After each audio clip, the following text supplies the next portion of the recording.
자, 이번 시간은 이제 재산세 비과세하고 그리고 종합부동산세하고 해서 마치도록 하겠습니다. 우리 교재로 225쪽입니다. 225쪽에 5절에 보면은 재산세 비과세가 쭉 나와 있어요. 재산세 비과세가 나오는데 비과세 쪽은 양도소득세 1세대 1주택 비과세는 100% 한 문제씩 나오고 지방세법의 비과세 부분은 취득세하고 재산세 비과세 부분에서 가끔씩 출제되고 있습니다. 일단 먼저는 우리가 교재로 보셔도 돼요. 교재로 정리해 보겠습니다. 교재로. 일단, 물론 이제 유의물 자료도 있어요. 유의물 자료도 보셔도 돼요. 상관없습니다. 일단 먼저는 국가 등에 대한 비과세가 있어요. 국가 등. 그러니까 다시 말하면 국가나 지자체나 외국 정부 등이 소유하고 있는 재산에 대해서는 재산세를 부과하지 아니합니다. 근데 그건 이제 당연한 거고 중요한 것은 이제 이런 경우죠. 밑에 2번입니다. 225쪽 밑에서 네 번째 줄에 이 국가 등이 사용하는 재산이라고 돼 있어요. 국가나 지자체 등이 1년 이상이나 공용이나 공공용으로 사용하는 재산에 대해서도 재산세를 부과하지 아니한다. 예를 들면 내 거 재산이 있는데 해당 지자체에서 공용 주차장으로 1년 이상을 쓰여지고 있는 상태라면 재산세를 부과하지 아니합니다. 1년 이상 쓰여지고 있어야 돼요. 단서가 있습니다. 내가 국가 등에다가 지자체 공용 주차장으로 1년 이상 쓰고 있는데 내가 사용료를 좀 받아요. 그러면 세를 받으면 유류로 쓰여져 버리죠. 그러면 이런 경우는 과세합니다.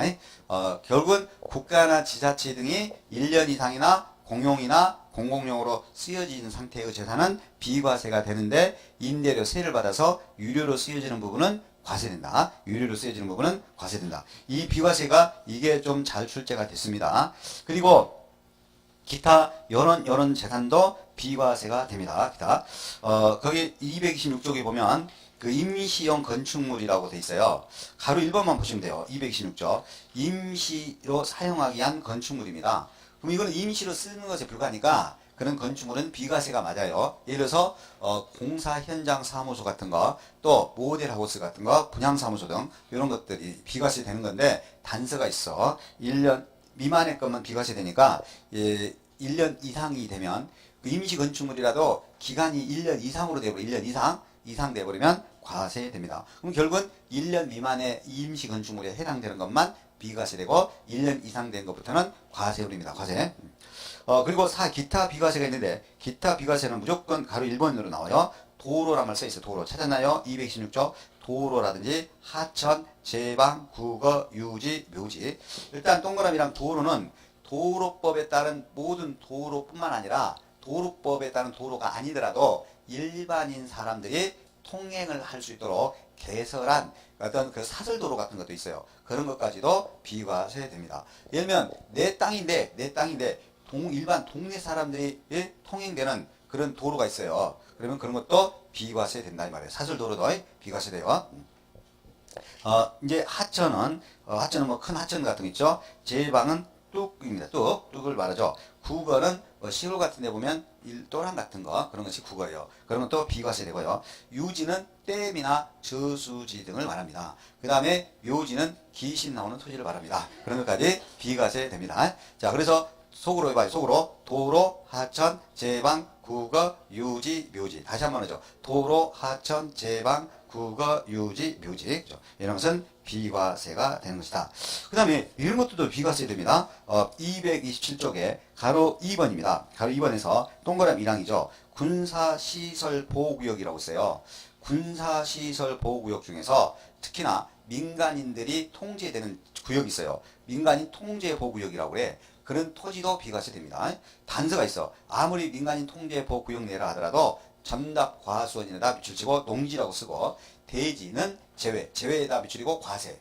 그러면 통제보호구역 내의 토지는 비과세가 되는데 무엇은 과세겠다. 전답 과수원 농지라든지 대지는 과세를 합니다. 과세를 해요. 그렇죠? 그 정도만 주로 시험에 출제가 됩니다. 그 정도만 주로 시험에 나와요.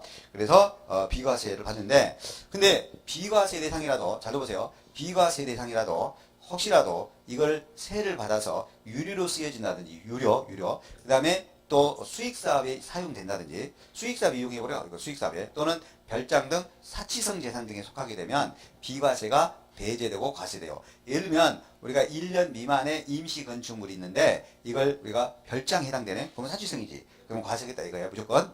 그 다음에 도로 봅시다. 도로는 비과세 되는 거 맞아. 그런데 고속도로 같은 거 보세요. 고속도로 같은 경우는 통행료를 받죠. 그러면 유료로 쓰여지고 있지. 유료. 사용료, 유료로.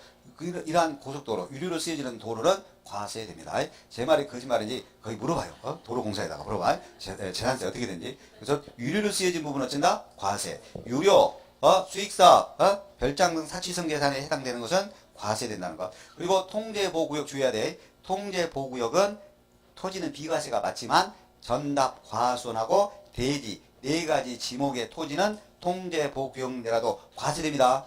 통제보호구역에서 전답 등 나오면 과세로 답을 찾아야 돼. 과세로. 통제보호구역에서 전답 등은 과세다. 됐습니다. 그래서 비과세까지 다 봤고요. 그 다음에 그 교재 6절 부가징수 있죠? 다 유의물 자료로 했던 내용들입니다. 했던 내용들이니까 이제 할 필요가 없습니다. 그리고 참고로 여러분들 재산세 따라 붙어오는 세금도 있어요. 지방교육세. 재산세 세금에다가 20% 지방교육세가 따라와요. 재산세 여러분들 혹시라도 100만 원 나오면 20%인 20만 원에 대한 지방교육세도 같이 있어요. 그래서 여러분들 재산세 고지서를 보면 막 지방교육세까지 함께 다 고지를 해요. 지방교육세까지. 그죠? 다른 내용들은 뭐 생략해도 됩니다. 뭐 이 정도만 알아도 충분히 여러분들이 할 것은 많이 했어요.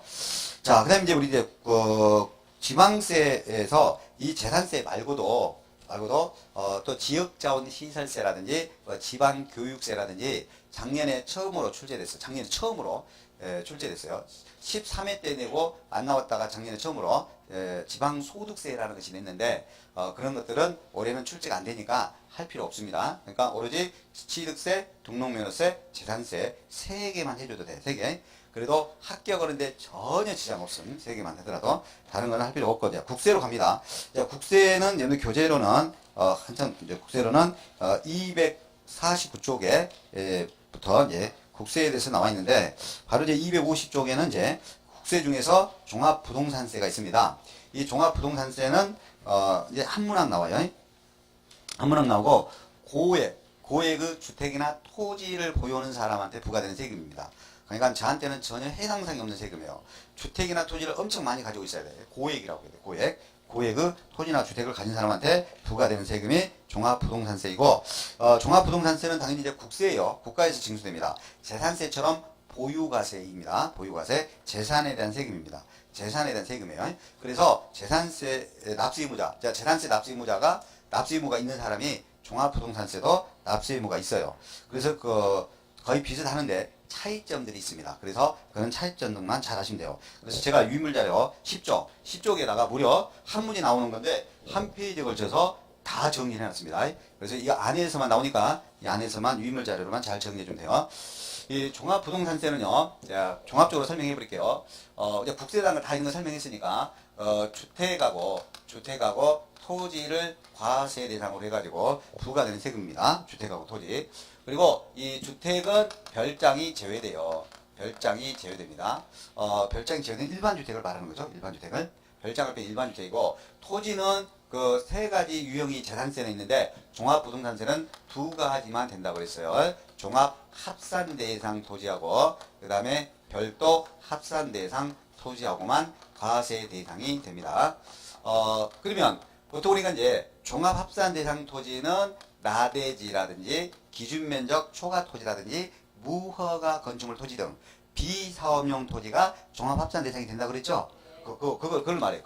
종합합산 대상 토지가 그걸 말합니다. 그 다음에 별도 합산 대상 토지는 주로 상가나 사무실 등 그런 건축물 토지죠? 그래서 기준면적, 상가 등 토지는 기준면적 이내면 별도 합산이죠. 그래서 별도 합산은 상가 등 토지다라고 생각하시면 돼요. 상가 등 토지 등이 별도 합산 대상이다. 자, 그러면 이 3가지만 종합부동산세 과세 대상이 됩니다. 과세 대상이 돼요. 그러면 이게 지금 이게 종합부동산세가 2005년부터 과세를 했어요. 2005년부터. 그때부터 그 당시가 이제 노무현 대통령일 때죠. 이 종합부동산세라는 걸 만든 거예요. 종합부동산세라는 것을. 그래서 토지나 주택을 많이 가진 사람한테 세금 부담을 시키자.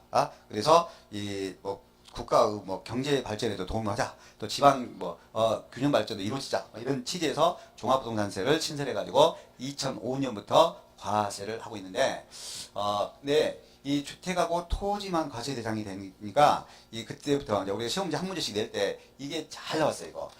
종합부동산세 과세에서 제외되는 걸 잘 나왔어요. 과세 제외되는 거. 재산세는 과세되어도 종합부동산세 과세 제외되는 거 있어. 지금 우리는 종합부동산세를 하고 있어. 재산세 아니에요. 그럼 과세 제외 그러면 종합부동산세 과세 제외된단 말이야. 방금 별장이 종합부동산세 과세 제외되고요. 이건 금방 되네. 그 다음에 분리과세 대상 토지도 과세에서 제외됩니다.